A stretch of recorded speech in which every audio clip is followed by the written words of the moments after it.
Assalamualaikum warahmatullahi wabarakatuh. Izin perkenalkan, kami dari kelompok 13 akan membahas sengketa mengenai dari perusahaan PT Kutai Timber Indonesia, di mana saya sendiri Raditya Iksanata dengan NPM 2401051058. Dengan saya Tomal Syafrataski dengan NPM 240105104048. Dengan saya Ridho Penata dengan NPM 2401051038. Oke, sekarang kita mari masuk ke pembahasan kasus sengketa tersebut.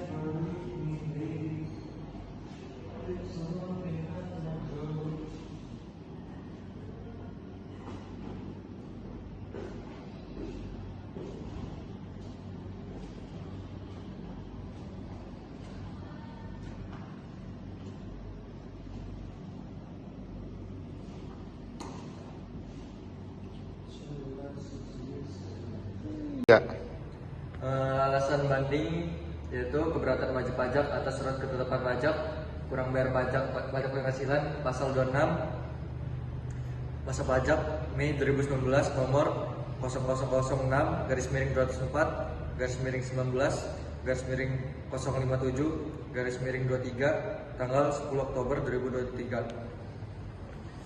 Masalah utama pemenuhan ketentuan formal pengajuan banding, khususnya terkait dengan jangka waktu pengajuan banding dan klaim kondisi force majeure.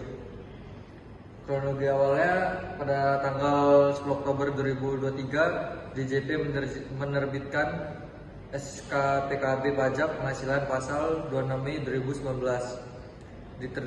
Diterbitkan oleh kantor pajak penanaman modal asing 4 atau kantor pelayanan. Selanjutnya pada 5 Januari 2024, PT Kutai Timber Indonesia mengajukan keberatan atas SK PKB dengan surat nomor 006/PJK/KTI/1/2024. Pada 30 Juli 2024, DJP mengeluarkan keputusan terbanding nomor KEP strip 01811 /KEB-47/WPJ/WPJ/07/2024 yang menolak dan mempertahankan jumlah pajak yang harus dibayar. Selanjutnya 5 Agustus 2024, keputusan keberatan diterima oleh PT Kutai Timber Indonesia. Diterima melalui konfirmasi bukti pengiriman dari pos. 17 Januari 2025, PT Kutai Timber mengajukan banding dengan surat banding nomor 006/1/KTI/2025 ke Pengadilan Pajak dan diterima oleh Pengadilan Pajak pada 20 Januari 2025. Jadi dalam kasus sengketa pajak ini ada pemohon banding dan banding. Pemohon bandingnya itu PT Kutai Timber Indonesia yang diwakili oleh kuasa hukumnya Dr. Monica Romelina Sijabat, dan terbanding itu Direktur Jenderal Pajak yang diwakili oleh Natalia Laksmi Widya Santi, Pipit Agustian, Doni Suparden, dan Nur Raufik Muhammad Azari. Jadi menurut PT Kutai Timber Indonesia, surat banding yang telah mereka kirim, menurut mereka telah memenuhi ketentuan formal pengajuan banding sesuai dengan Undang-Undang Nomor 6 Tahun 1983 tentang Ketentuan Umum dan Tata Cara Perpajakan dan Undang-Undang Nomor 14 Tahun 2002 tentang Pengadilan Pajak. Sedangkan menurut DJP, surat keputusan keberatan yang diajukan oleh PT Kutai Timber tidak memenuhi pasal 27 ayat 1 UU KUP dan pasal 36 ayat 1 UU Pengadilan Pajak karena tidak menyebutkan nomor surat keputusan keberatan yang diajukan banding. Sehingga menurut DJP, surat yang diajukan oleh PT Kutai Timber itu cacat formil dan tidak sah.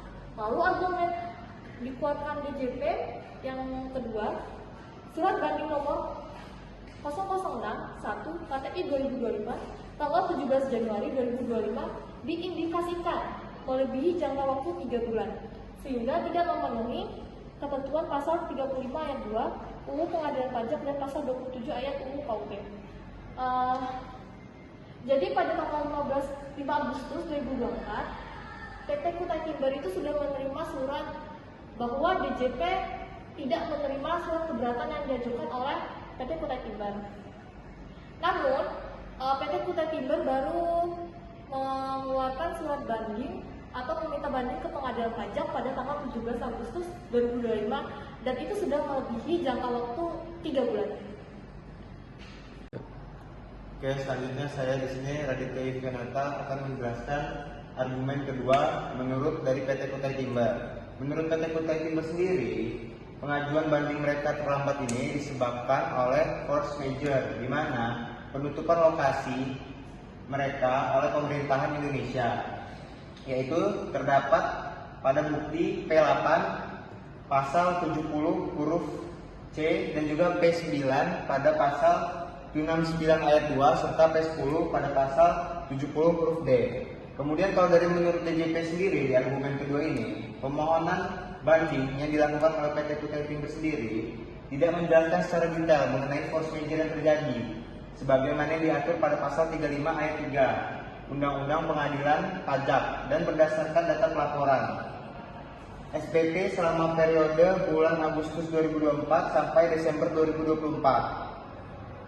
Pemohon banding dapat melaksanakan penentuan kewajiban pajak dengan baik dan hampir keseluruhan pelaporan SPT dilakukan tepat waktu, serta hanya satu masa pajak yang terlambat lapor, sehingga menurut dari terbanding kondisi force majeure sangat tidak benar dan tidak terpengaruh untuk PT Kutai Timber sendiri. Ini menurut DJP. Kemudian dari keputusan akhir sendiri, pemohon banding yang diajukan oleh PT Kutai Timber Indonesia tidak dapat diterima dan menurut dari DJP sendiri tidak memenuhi syarat dari permohonan banding karena Majelis Hakim Pengadilan Pajak memutuskan bahwa pengajuan banding tersebut tidak memenuhi ketentuan formal dari pengajuan banding tentang jangka waktu dari pengajuan banding tersebut yang sesuai diatur pada pasal 35 ayat 2 Undang-Undang Perpajakan nomor 14 tahun 2002 tentang pengadilan pajak. Jadi dapat kita kesimpulkan di sini, pengadilan pajak menyatakan bahwasanya permohonan dari PT Timber Indonesia sendiri tidak dapat diterima karena tidak memenuhi ketentuan dari pengajuan formal, serta seperti yang satu, pengajuan banding melebihi batas waktu 3 bulan sejak penerimaan paling lambat harusnya itu pada 4 November 2024. Yang alasan kedua, di mana alasan force majeure sendiri diajukan tidak diakui secara hukum. Yang ketiga juga, suara kuasa khusus tidak sah. Sekian pemaparan penjelasan mengenai kasus dari kelompok kami. Kurang lebihnya kami mohon maaf apabila ada kesalahan dan kekurangan itu murni datangnya dari kami. Apabila ada kebenaran itu murni datangnya dari Allah Subhanahu wa taala. Kami akhiri. Wabillahi taufiq wal hidayah. Assalamualaikum warahmatullahi wabarakatuh.